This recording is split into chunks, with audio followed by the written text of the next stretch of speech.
Fala pessoal, tudo bem? Aqui quem fala é o professor Maurício Novaes de Geografia.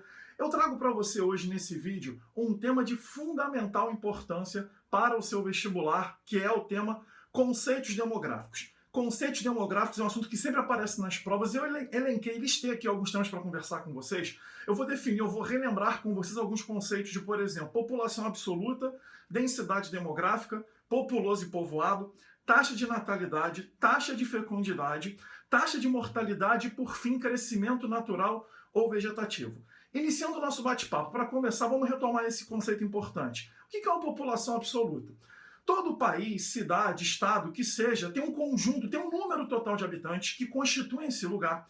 E eu dou o nome de população absoluta ao número total de habitantes que existem num dado lugar, tá? Independente de qual recorte nós estejamos falando. Tá? O número total de habitantes vai sempre ser, né, o contingente da população absoluta existente, presente num lugar. E a densidade demográfica ou população relativa já trata-se, na verdade, de quê? Daquela continha clássica, daqueles valores clássicos que nós temos em determinados lugares, quando vem um valor assim, X habitantes por quilômetro quadrado. Como é que eu calculo a densidade demográfica, então? Eu pego o número total de habitantes que existem num lugar, divido pela área desse local onde essa população ela se encontra e com isso eu vou ter esse valor de densidade demográfica, tudo bem? Então sempre que aparecer, né, em algum lugar uma quantidade X mil ou milhões, ou até se for o caso de China ou Índia, 1 bilhão e alguma coisa de habitantes, eu estou lidando com a população absoluta. Se eu estiver falando de um número X habitantes, 50, 100, 4, que seja, habitantes por quilômetro quadrado, já estou falando em densidade demográfica. E aí, em cima de densidade demográfica e população absoluta, a gente vai ter populoso e povoado. Galera, muita atenção. Todo lugar que apresenta, que possui uma grande população absoluta, eu digo que esse local ele é populoso, e um lugar que apresenta uma grande densidade demográfica, que esse local ele vai ser povoado.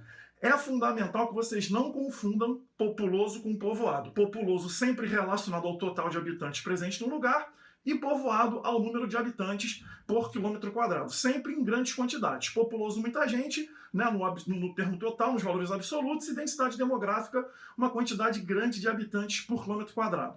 Outro conceitozinho importante que eu queria destacar com vocês brevemente neste vídeo é a taxa de natalidade. Como é que eu calculo a taxa de natalidade de um lugar?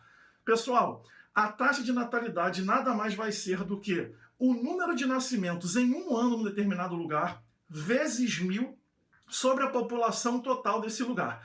Então, retomando, número de nascimentos vezes 1000, tá? Quantos nascimentos aconteceram nesse local ao longo de um ano, multiplico esse valor por 1000 e, por fim, divido esse valor pela população local. Eu vou ter um valor X por 1000 referente ao número de nascimentos, a quantidade de crianças que nasceram nesse ano por 1000 habitantes. É fundamental que vocês não confundam taxa de natalidade com taxa de fecundidade.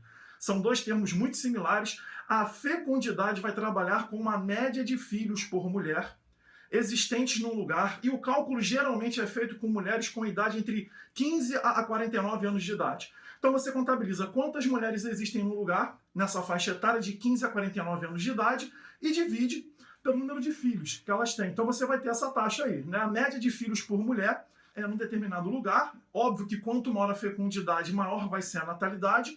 E temos ainda também a taxa de mortalidade. A taxa de mortalidade, o cálculo é bem semelhante à de natalidade. Ao invés de você contabilizar quantos nascimentos no lugar teve, a gente vai falar, na verdade, quantas mortes aconteceram. Você vai pegar o número de óbitos, a quantidade de mortes no determinado lugar em um ano, sempre em um ano, multiplicar por 1000 e, mais uma vez, dividir por o total da população, pela população absoluta do local onde você está analisando. Número de óbitos vezes 1000 em um ano sobre a população absoluta desse lugar. Isso vai te dar um valor, então, Y por 1000 de taxa de mortalidade. E aí uma parada importante. Se você tem a taxa de natalidade e você tem a taxa de mortalidade, você consegue calcular o crescimento natural vegetativo. Pessoal, crescimento natural vegetativo trata-se, na verdade, de um indicador onde você tem a taxa de natalidade menos a taxa de mortalidade. Lembro sempre que se a taxa de natalidade ela é maior do que a de mortalidade, quer dizer que o crescimento vegetativo ele vai ser positivo.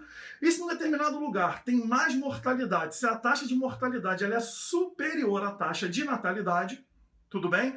Vamos ter, nesse determinado lugar, um crescimento vegetativo negativo. Beleza? Olha, conceitos de geografia da população são fundamentais. Espero que vocês tenham curtido. Pegue um pedaço de papel sempre nos meus vídeos, anote as principais informações e nos vemos numa próxima. Beleza? Forte abraço, hein?